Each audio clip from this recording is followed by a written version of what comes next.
It's been a while now and that I know, but we're going to be doing the more videos. At today's video, as we have left off with the last previous video of what begin with the few last videos of this playlist uh, on the magic types and magic practices that we practice. Uh, If you are new here, welcome to the Inquisition of the Disciples of the Black Angel Massicism channel, where we learn about the Massicism faith and ways and practices and such. Today's video, we are going to be still talking about what type of magic practice do we use in Massicism. Today's magic practice is necromancy and or death magic. We'll be looking into our second practice, which we value with our purity and ancestry in different ways of seeing life and such and that with individualism, the ancestry meaning your bloodlines and all that and such. Okay, let us begin. What is necromancy? Historically, it is a practice of communication with the dead for divination and knowledge, just as old as blood magic, spanning from centuries of long traditions from the Mesopotamia, Greece, Egypt, and down the lines to today. Some famous necromancers are Odysseus, using blood magic combined with necromancy, the Witch of Endor, John Dee, Gilius de Reyes, and multiple medieval sorcerers in old Europe, in the old country. In Massicism, it is seen as the holy practice, a form of looking into the lands of the gods and lords. It is basically the go-to and most learned type of practice for this religion, especially involving the letters of the Black Angel. There are a lot of different types of necromancy rituals in it. As many necromancy-like rituals and ways are found as such in the letters, thus one will learn a ton on our divination ways and shadow work methods with reading the letters of the Black Angel. What is our divination ways like? Our divination ways are mainly focused on the communication with the legion spirits under the commands of the lords. For example, Lord King Paimon has 200 legions of spirits, so our divination ways focus on talking with those spirits to help in information, personal revelation, spellcrafting, and etc. So that is what they usually help us with when we communicate with them, when we summon them and such like that. Our methods use summoning circles, spirit coins, special cards, spirit dice, and a form of automatic writing and that and such stuff. Eventually I will leave like in the shorts or something like that, showing you how these things are and that. Special cards being like the yes and no cards, or maybe all just the plain cards, the card game and such. These various tools are just a few ways of communication. The use of a Ouija board and ghost-like hunting equipment is also another way. However, it fully falls into New Age spiritualism, which we don't usually have anything against, or if you use that, it's fine, nothing bad about it. But it is usually recommended in Massicism to use a more arcanic and magical way and use with enchanted and holy blessed objects rather than technology which can break or fail due to a number of reasons and such, like for example EMF detector. Uh, it detects the electron and magnetic field, and if you have a place with lots of wires and that and such, and lots of electricity around, it's detecting that more than it's actually detecting the spirits and that. And sometimes it can be very, very, very, very unreliable on that and such stuff. So we usually use the enchanted objects that are specifically fine-tuned in order to pick up on spiritual energy, arcanic energy, rather than just magnetic energy or electrical energy. Respect towards spirits and the dead. This is something we have pride on, as when one invites a spirit, he or she, as a practitioner, must make sure it is a safe space for it by making sure they have done the following. This is to show respect and to make sure that the communication is open and no deceit from you, the summoner, or from the spirit, the summonee, occurs and such. So it's mainly for protection for both of you, for the spirit, and then for you to know if it's not, tricking, or if it's the wrong or correct spirit that you have summoned. Such stuff. 1.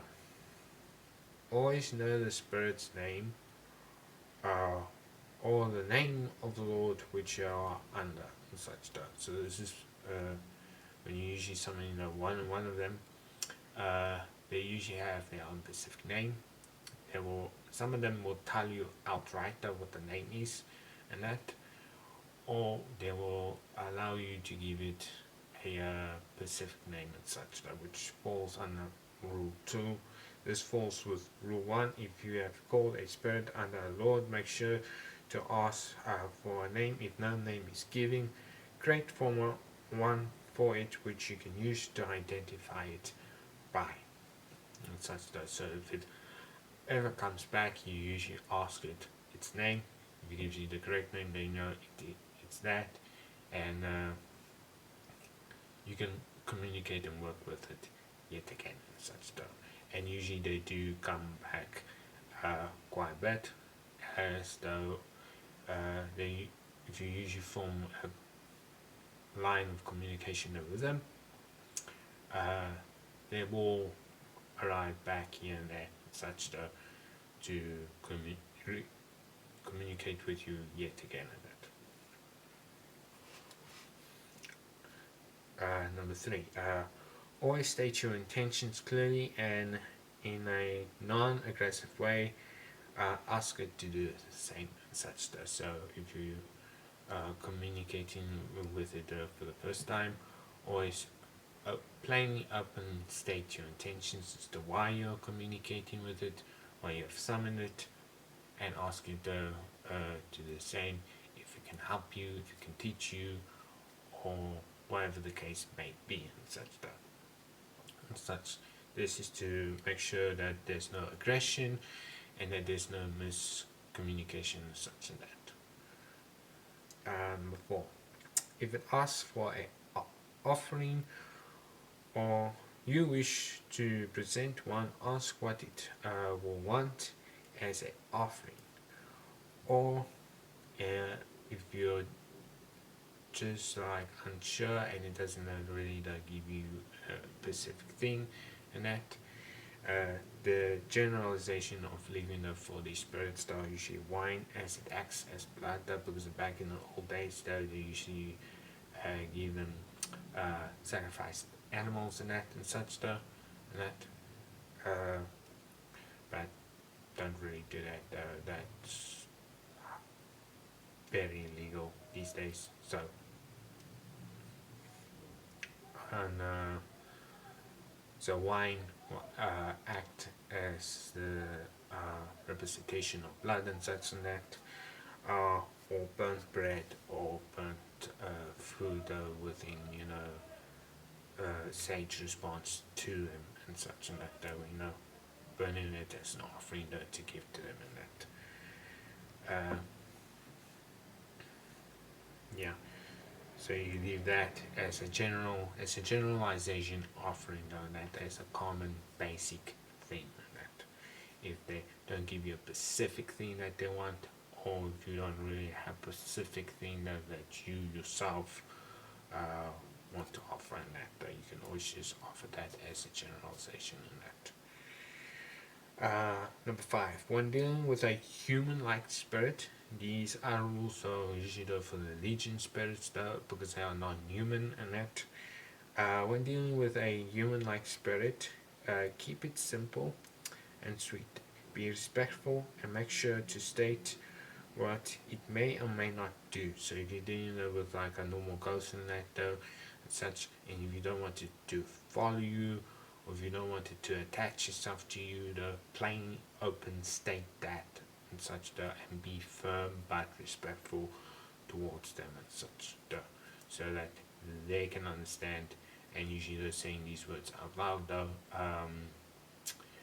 usually makes them feel, because they're in the astral, and that usually works to a lot of intentions, will, and emotions and that does. So if they feel like they can't do it, or if they've been told no, it kind of plays into that and such.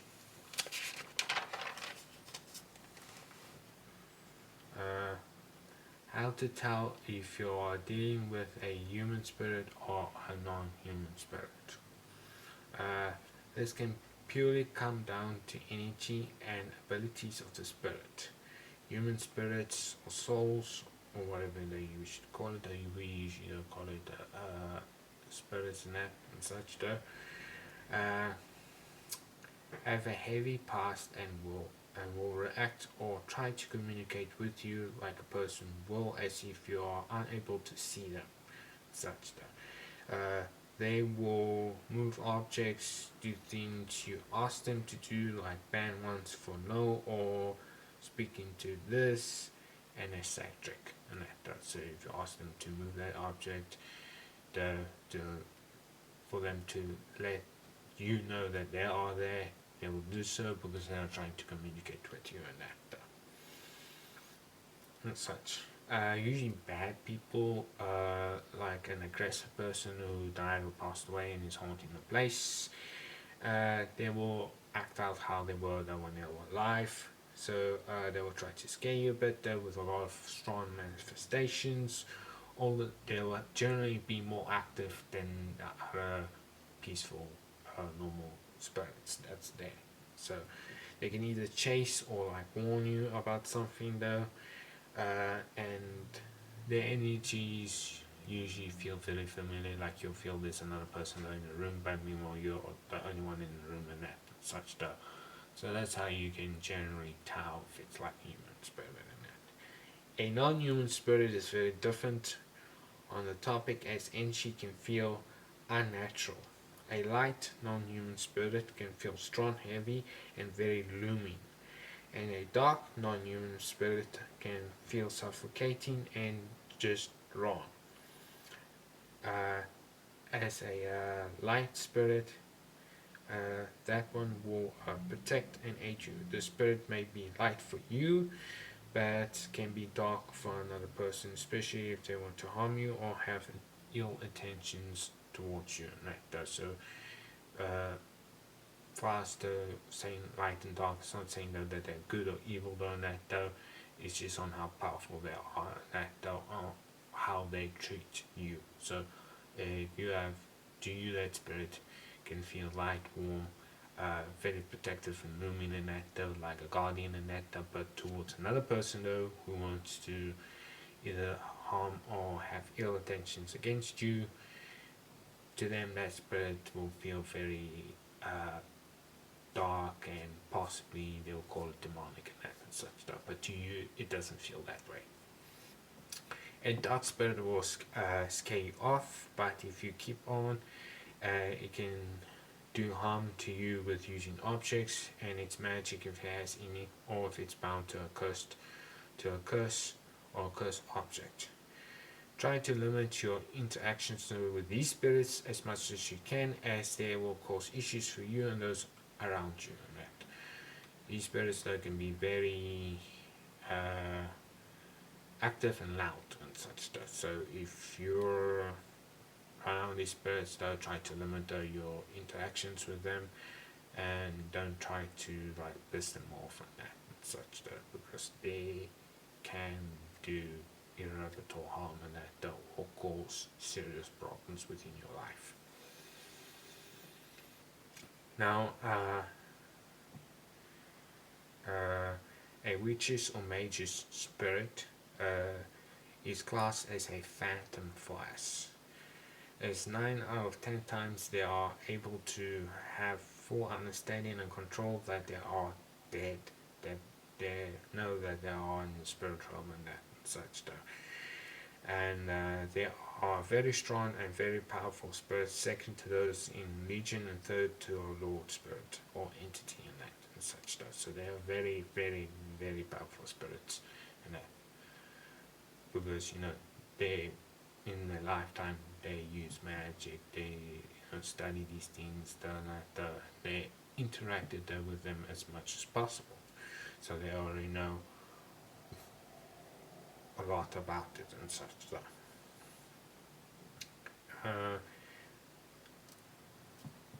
And those spirits though, if they're haunting though for a very, very, very specific reason and such and that. So you can usually ask them and talk to them normally, and they are very intelligent hauntings and such.